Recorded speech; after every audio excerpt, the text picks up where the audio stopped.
Дамир Абе, говорят, что у башкир есть какие-то свои особые гены, которые отличаются от, наверное, татарских генов. Что вообще происходит с интерпретацией данных генов? Это вообще научно, нет? Вот сейчас появилась такая мода, ну, современная, скажем так. Мне тоже пишут множество краеведов, и обычно подоплека бывает такая.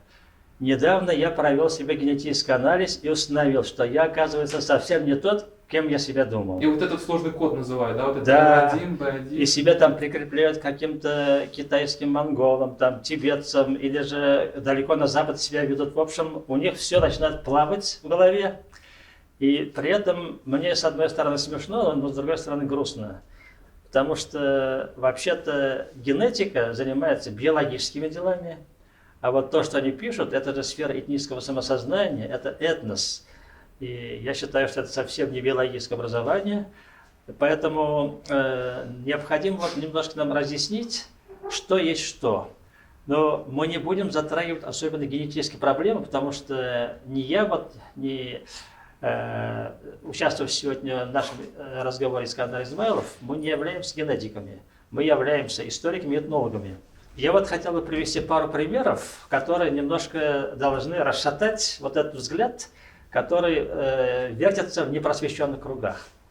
Я вот вспоминаю такой любопытный случай, который есть в документах 18 века, касается пермских татар, о которых мы неоднократно говорили. Вот они жаловались, имея в виду 16 век, что нагайцы приходили к ним ежегодно и на лето брали у них ясак девушками, 15-20 девушек брали у них, и с этим вот девушками проводили лето, потом их обратно отправляли к этим гайнинцам. Чтобы они рожали детей? Да, фактически так получается. После этого, я думаю, что были роды, и если вот следовать истории и идти только за гайницами, мы можем выйти на угров. Но, может быть, какие-то алтайские компоненты еще будут.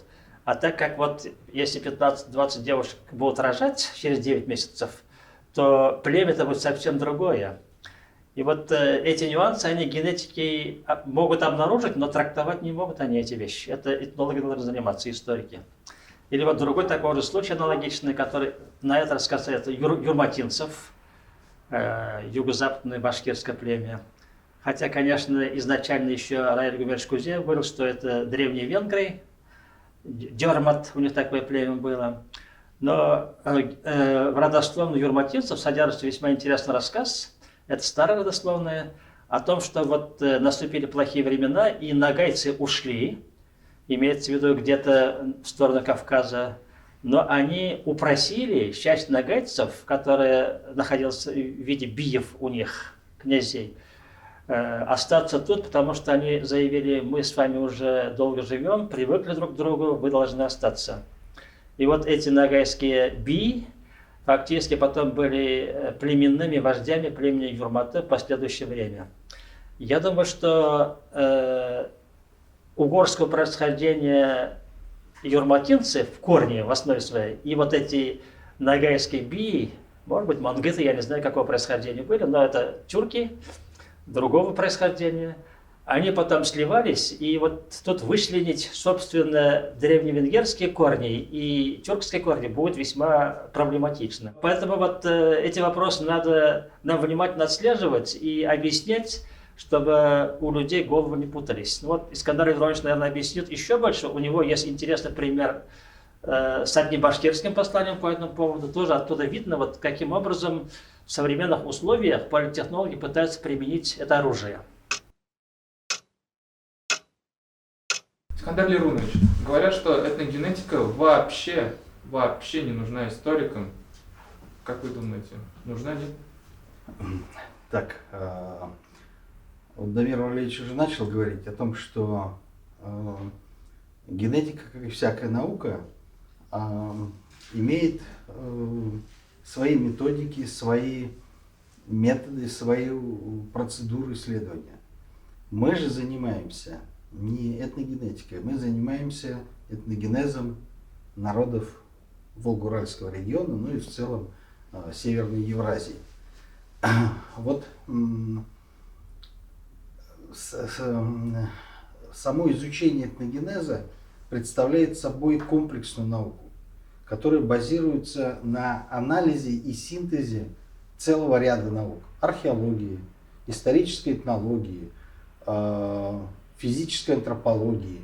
Ну и в последнее время особенно активно развивается генетика. Надо сказать, что представление о том, что вот если мы изучим генотип человека, то мы получим все ответы на все животрепещущие вопросы современности. Он сродни тому, как в начале 20 века считалось, на почве изучения расологии, что вот физическая антропология, она же визуально видно, что негр это негр, белый человек это белый человек. Что тут непонятного? Тут нету никаких вопросов-то. Это разные люди, а может быть даже и происхождение их разное. Отсюда и стало развиваться вот это самое изучение строения черепа, строения костей. Потом на фоне этого и изучили и изучение папиллярных сосудов на кончиках пальцев. Что двинуло криминологию очень резко вперед и дало ученым и криминалистам такой замечательный инструмент, как дактилоскопия. Считалось, что вот если изучить вот форму черепа, то можно понять, по строению, значит, если вот мы, а поскольку древние остатки это прежде всего костные, да, находят в погребениях в основном скелеты, если там не было только сожжения, то сравнение современного человека, черепа современного человека с ископаемым даст нам возможность выставить вот эту самую цепочку, последовательность. Но к середине, во-первых, расология получила довольно негативную оценку в кругах и научной, и общественной, просто общественности, в связи с тем, что она использовалась вообще очень неблаговидных целях. Масса того, что это расология и утверждение, что некоторые, расы менее развиты, менее цивилизованы, чем другие. Причем это, некоторые думают, что это просто доказывает, что негры были, как низшей расой. Но на самом деле это не так. Расология это гораздо более сложная наука. Например, было много английских, в кавычках, ученых, которые доказывали, что вот эти самые жители беднейших районов Лондона, Кокни, что они вообще имеют совершенно другое расовое происхождение, чем мы, белые люди. Генетики то же самое спекулируют на том, что люди, к сожалению, мало знают, но по прессе понимает, что генетика это очень серьезная наука, которая, клонирование овечки Долли, да. Что за ней стоит большой бэкграунд такой научный. Люди в белых халатах. Да. Опять же занимаются совершенно непонятным делом и говорят, что вот мы нашли ген Чингисхана, вот мы нашли, ген такой-то. Но когда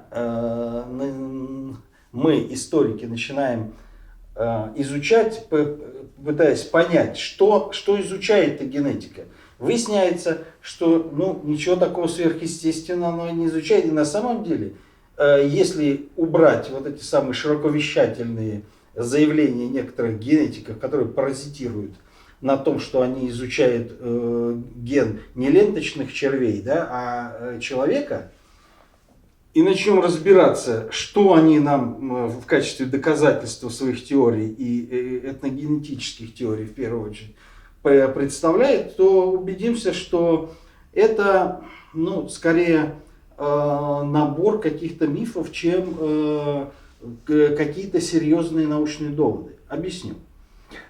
Дело в том, что современные генетики имеют дело и в качестве анализа кровь современных людей.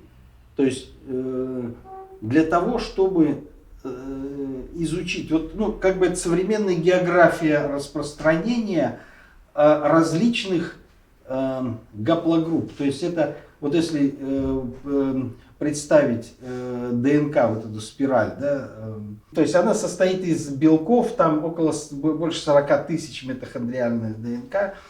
Она имеет некоторые отрезки, которые повторяются.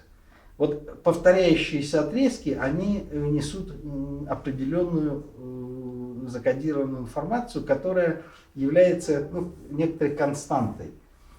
И, скорее всего, эта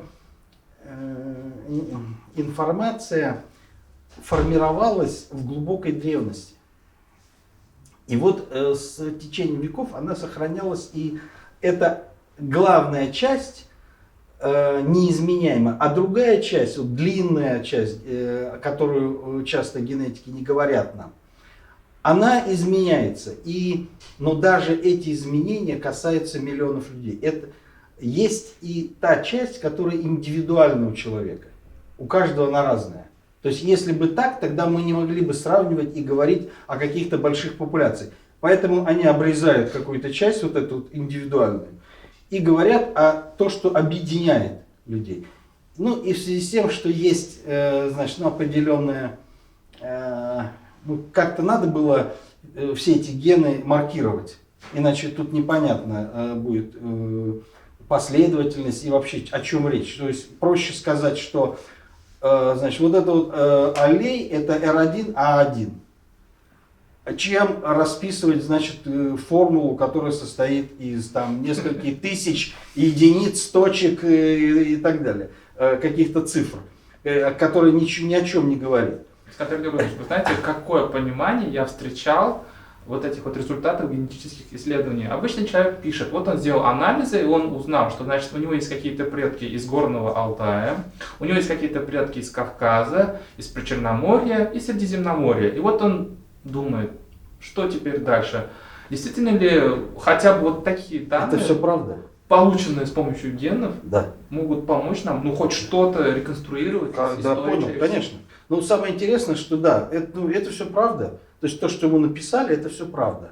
Но эти вот лаборатории, которые паразитируют на желании человека узнать что-то о своих предках, они забывают сказать, что кроме него к этим группам находится еще пара десятков миллионов людей во всей Северной Евразии. Ну, например, R1A1 говорит, это ген Наполеона, значит. Понятно, приятно человеку считать, что он в одном генетическом ряду с Наполеоном, чем ему просто скажут, это, значит, эта гаплогруппа объединяет, 50 миллионов людей, причем от Великобритании и до Восточного Туркестана. Причем, заметьте, здесь самое-то интересное другое, что генетический код, он не коррелирует, или, по крайней мере, пока не выявлена корреляция, например, физической антропологии человека. То есть нету взаимосвязи? Нету. Пока она не выявлена. То есть, вот я еще раз говорю, вот этот геном R1A1, который чаще всего у нас в Северной Евразии, собственно говоря, встречается в силу ряда обстоятельств, он объединяет совершенно таких разных людей, как, допустим, вот шотландец, житель Средней Азии и Восточного Туркестана, современный уйгур. Скотер Георгиевич, знаете, что меня всегда удивляет? Вот люди говорят, что они сегодня изучили свою группу крови, да? Но сохранить же какие-то останки людей там, с каких-то исторических периодов, да, вот там же тоже и гены сохранились. Вот можно ли по разнице анализа крови, генов сегодняшних людей и тогдашних людей определить какую-то динамику движения? Угу. Замечательно. Этим вопросом мы занимались уже практически с начала 2000-х годов. Впервые в Казанском университете этим стала заниматься Альфия Аскарова, которая, к сожалению, рано ушла из жизни, была прекрасным ученым, генетиком. И мы вместе с ней делали как раз анализы, причем она со своими учениками делала анализ материалов по современным татарам, изучение их крови. А мы предложили и получали в Академии наук гранты на изучение костных остатков из археологических материалов. Там не буду, все выводы очень довольно сложные, но материалы показывают, что практически этот самый генотип не отличается от набора генотипа булгарского средневекового населения от средневековых татар. Ну и вообще, вот мы недооцениваем, когда мы говорим о генетике и изменчивости, мы забываем о том, что на самом деле эта изменчивость довольно относительная. То есть есть какие-то хвосты вот этих головокружек, которые изменяются быстро, меняют эти самые гены и информацию от отца и матери. Набирают, заменяют другие. А есть неизменная часть. Какие-то константы, да? Да, конечно. Вот это такая генетическая информация. Вот этот R1A1, это и есть в определенной степени вот эта самая константа. Ну, например, чтобы показать вот сложность этих самых константных, да, вещей. Римляне захватили Британию и властвовали там, ну, по крайней мере, 300 лет. Ну и еще, значит, постбританская до англосаксонская Англия еще долгое время существовала. Так вот, в генетическом отношении на население Британии римское владычество не оказало никакого влияния. Хотя браки были... Ну, там жили, там, как казалось, там античность была, там настоящая 300 лет, там была настоящая римская провинция. И, ну, конечно, там и императоры многие происходили из Британии и так далее. Ну и казалось бы, что и кельты были все, так сказать, романизированные. Там это. Но генетически это никак не повлияло. То есть это как раз и говорит о том, что насколько эти самые процессы сложные. А мы пытаемся, значит, их пытаться понять, значит, ну, некоторые какие-то современные миграции, которые занимают, допустим, там монгольское завоевание. Это ничто для генетики и для вот этих череды поколений, череды веков. По крайней мере, у нас нет механизма, который бы помогали это фиксировать. А что касается самой истории, то есть на самом деле генетика это не такая, бесполезная вещь, наоборот, она раскрывает многие элементы. Ну, например, выясняется, что в генетическом отношении никаких рас не существует. То есть гены не видят рас? Нет. Более того, вот то, что мы называем белым человеком, это, скорее всего, один генотип. В то время как, у жителей современной Африки там множество генотипов. Ну и понятно, человечество возникло там, и там, где, оно развивалось, там много разных генотипов. А остальное человечество, можно сказать, которое прошло через бутылочное горлышко, оно имеет не такое разнообразие. И когда мы говорим, что там делим на вот эти буквы, на цифры, мы забываем о том, что есть более глубинная информация. Другой материал, другой факт.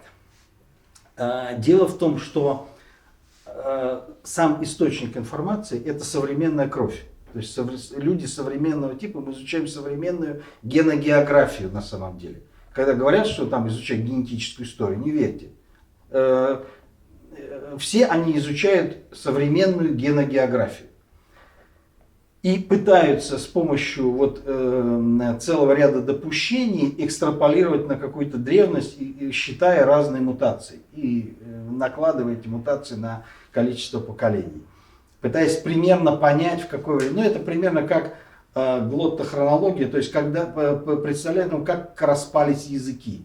То есть есть тоже специальные методики, кто-то их принимает, кто-то не принимает. И это все тоже позволяет говорить примерно, когда распались, например, славянские языки и германские. Уральские языки распались на там финно-угорский, там самодийский, там и так далее. Здесь же в генетическом отношении, по мере того, как накапливается ископаемая информация, то есть археологические материалы, генотип этих материалов, становится ясно, что вот эти вот самые гаплогруппа R1A1 и там все дериваты 2, 3 там, до 24 там, и так далее, которые концентрируются в Европе, на самом деле не происходят из Европы. Но если мы подумаем, то увидим, что это совершенно естественная картина. Например, жители современной Северной Америки 99% отнюдь не коренные жители. Там индейцы коренные жители, но их генотип никак не отразился в незначительной степени на современную геногеографию Северной Америки. Понятно ведь? То же самое в Европе. В какой-то момент, значит, получилось так, что вся эта территория была заполнена одним каким-то генотипом. И это имеет, как это не парадоксально, свое объяснение. Дело в том, что в определенный момент времени носители, скорее всего, индоевропейских языков сдвинулись из степей Волго-Уральского региона, Заволжья и Южного Урала, и катком прошлись по Европе. Ну, это заняло несколько тысячелетий, но тем не менее. Перепрыгнули Атлантический океан? Нет, просто заняли всю Европу. А просто до Европы дошли? Всю Европу заселили. Так. Дело в том, что в Европе, за исключением саамов и финнов, да, эстонцев, финно-угорских, и венгров, которые совершенно недавно туда пришли, нет больше языков не индоевропейского типа. Есть один – баски. Это древнейший, скорее всего, и поэтому и сравнивать с кавказоидами, это эндемики. То есть в Европе до этого было какое-то разнообразие, мы не знаем какое. Языков, народов, культур. Индоевропейцы прошлись катком, заняли и всех уничтожили. И заняли эту территорию. В силу ряда обстоятельств. И принесли свой генотип. Вот этот R1A1, зародившийся, скорее всего, считается, первые материалы, которые говорят об этом, это так называемая ямная культура. Генетический материал из этой археологической культуры и дает вот этот самый ранний вот этот самый ген. И можно предполагать, что именно отсюда индоевропейцы и стартовали, заняв эту территорию. Но вся эта территория, потомки, они же не все переселились. Это переселение происходило в виде волн таких. То есть накапливается молодежь, она передвигается волнами, осваивая все новые и новые территории. Поэтому это не одномоментное переселение. И постепенно, значит, это местное население все перерабатывает. Скандаль Леронович, правильно ли я вас понял? Значит, этногенетика в принципе может быть использована историками, но мы должны оперировать такими хронологическими отрезками, как тысячелетия. Совершенно верно. Мы можем говорить о каких-то перемещениях по географии, причем вполне условно, да, там с определенными оговорками. И все, в принципе. Никаких башкирских, татарских племен, калмыцких генов и так далее мы не видим. Нет, однозначно. Однозначно. То есть, когда говорим не об этногенезе, а геногенезе, да, то мы должны оперировать не сотнями лет даже, а даже многими тысячами лет. И это является важнейшим свидетельством того, что природа человека, она более сложная, его физическое состояние очень важно, но этногенез это не про это, не про физическое состояние человека. По нему мы можем только сделать наметки о том, как формировалась современная геногеография современного мира. Но для этого нам нужны очень серьезные, глубокие исследования вот этих самых древнейших пластов человечества. Спасибо за интересную беседу.